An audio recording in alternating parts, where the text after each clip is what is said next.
बिस्मिल्लाहिर्रहमानिर्रहीम।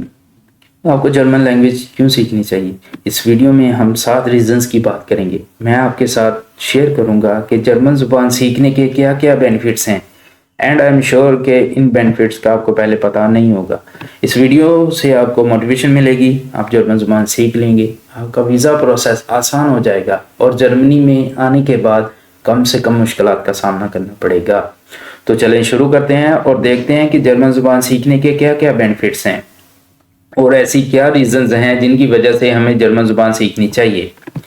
Reason number 1 ये है कि आप मोर स्टडी प्रोग्राम में अप्लाई कर सकते हैं। मतलब अगर आप सिर्फ इंग्लिश डॉट प्रोग्राम में आते हैं तो इसमें कंपटीशन काफ़ी हाई होता है, लेकिन कुछ ऐसे जर्मन डॉट प्रोग्राम होते हैं जिनमें कंपटीशन ना होने के बराबर होता है। इसी तरह कुछ इंग्लिश जर्मन डॉट प्रोग्राम होते हैं जिसमें क्लासेस तो इंग्लिश में होती हैं लेकिन जर्मन लैंग्वेज की रिक्वायरमेंट भी होती है।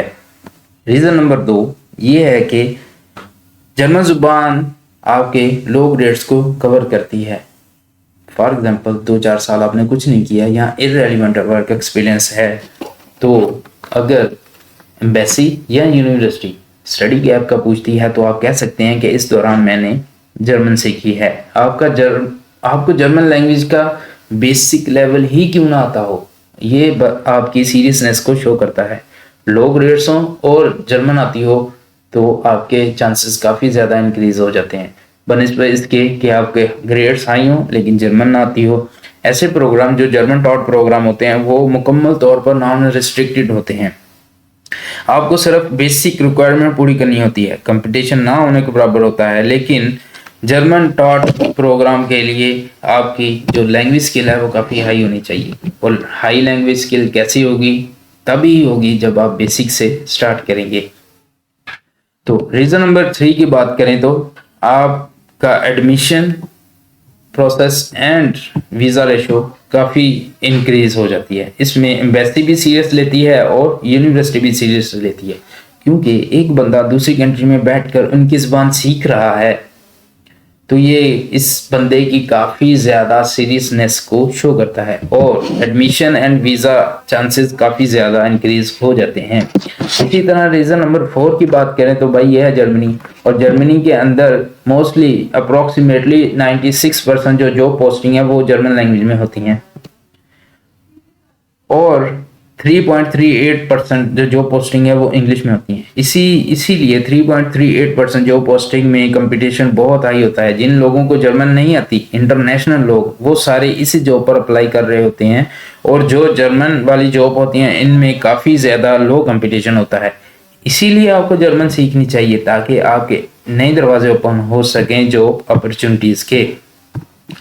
रीज़न नंबर 5 की बात करें तो आपको जर्मन सीखनी चाहिए, वो ये है कि अपॉइंटमेंट आपको आसानी से मिल सकती है या आप अराउंड वर्क कर सकते हैं। अराउंड वर्क ये है कि आप स्टडी वीज़ा पर हैं और आपको अपॉइंटमेंट नहीं मिल रही। जर्मनी का यही मसला है कि अपॉइंटमेंट नहीं मिलती। आप हाउसबिल्ड एक अल्टरनेटिव ऑप्शन है। अगर आपके पास B1 B2 लेवल है तो आप हाउसबिल्ड वीज़ा भी अप्लाई कर सकते हैं। इसी तरह अगर आपके पास A1 B2 हो तो आप जर्मनी में डायरेक्ट इंटरव्यू भी दे सकते हैं।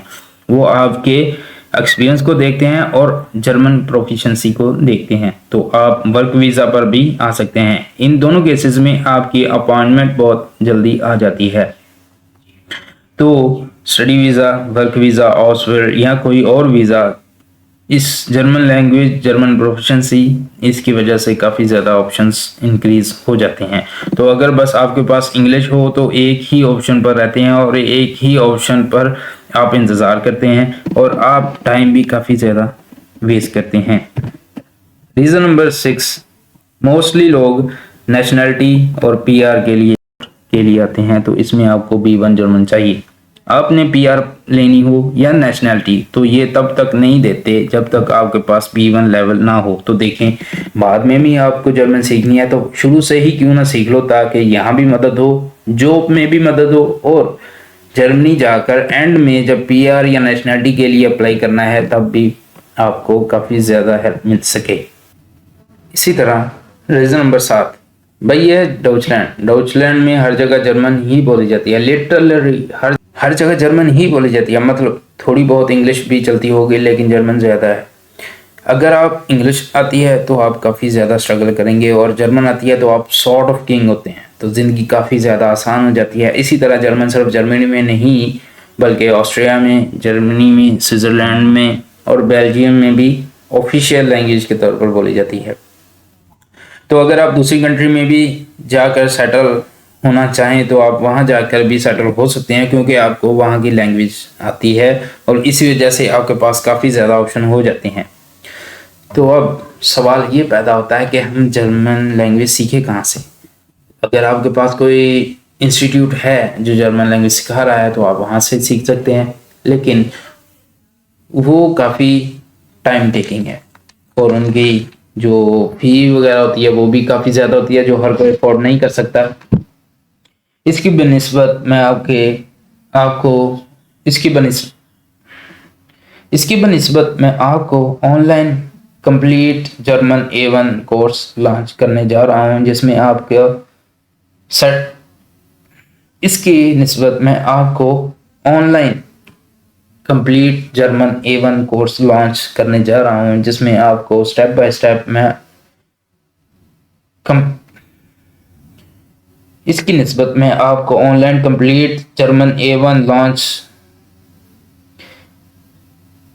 इसकी निस्बत मैं आपको online A1 German complete course launch करने जा रहा हूं, जिसमें आपको स्टेप बाय स्टेप मैं गाइडेंस प्रोवाइड करूंगा जो इफेक्टिव होगी और ईच एंड एवरीथिंग क्लियरली और इजीली अंडरस्टैंड होगी।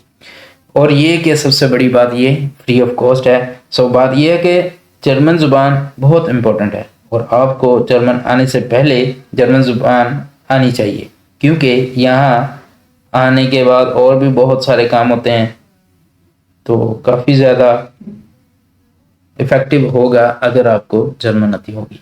आज के लिए इतना ही। अल्लाह हाफिज़।